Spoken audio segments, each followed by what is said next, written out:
Vijayawada CP గారి ఆదేశానుసారం అలాగే డీసీపీ గారు ఏసీపీ గారు ఆ పర్యవేక్షణలో ఈరోజు కేతనకొండలో సెంట్రల్ పారామిలిటరీ ఫోర్సు మరియు మన సివిల్ ఫోర్సు తోటి అదే రకంగా 1 టౌన్ సిఏ గారు 2 టౌన్ సిఏ గారు అలాగే మా ఎస్ఎస్ మరి సిబ్బంది అందరూ కూడా ఈరోజు ఫ్లాగ్ మార్చ్ అంటే కవాతు కేతనకొండ విలేజ్లో నిర్వహించడం జరిగింది.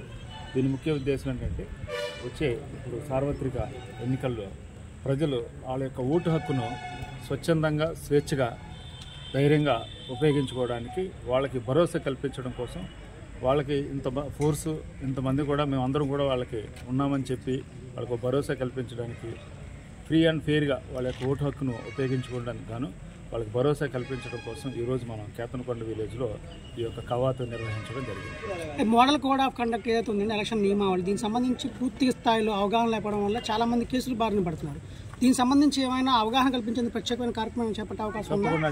మనకి ఎన్నికల ప్రవర్తన నియమావళి అని చెప్పి ఆల్రెడీ మనకి ఎలక్షన్ కమిషన్ పేపర్లో అన్నీ కూడా పబ్లిష్ చేయడం జరిగింది, అలాగే సోషల్ మీడియాలో జరిగింది.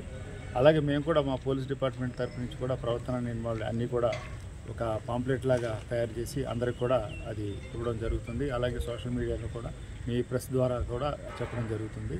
ముఖ్యంగా ఏంటంటే ఎవరైనా సరే ఎనీ పొలిటికల్ పార్టీ ఎవరైనా సరే ఏ కార్యక్రమం చేయాలన్నా, ఈవెన్ ఒక సభ పెట్టుకోవాలన్నా, ఒక ర్యాలీ చేయాలన్నా, ఎటువంటి మీటింగ్ కండక్ట్ ఎటువంటి అలాగే ఇంటింటికి గడప గడప తిరగాలన్నా, అలాగే ఏ ప్రోగ్రామ్ చేయాలన్నా సరే ముందు రిటర్నింగ్ ఆఫీసర్ గారు పర్మిషన్ తీసుకుని తీరాలి కంపల్సరీ ఖచ్చితంగా. అది తీసుకోకుండా చేస్తే మాత్రం ఖచ్చితంగా model code of conduct violation వస్తుంది. దాని మీద ఖచ్చితంగా కేసులు చట్ట ప్రకారం నమోదవుతుంది.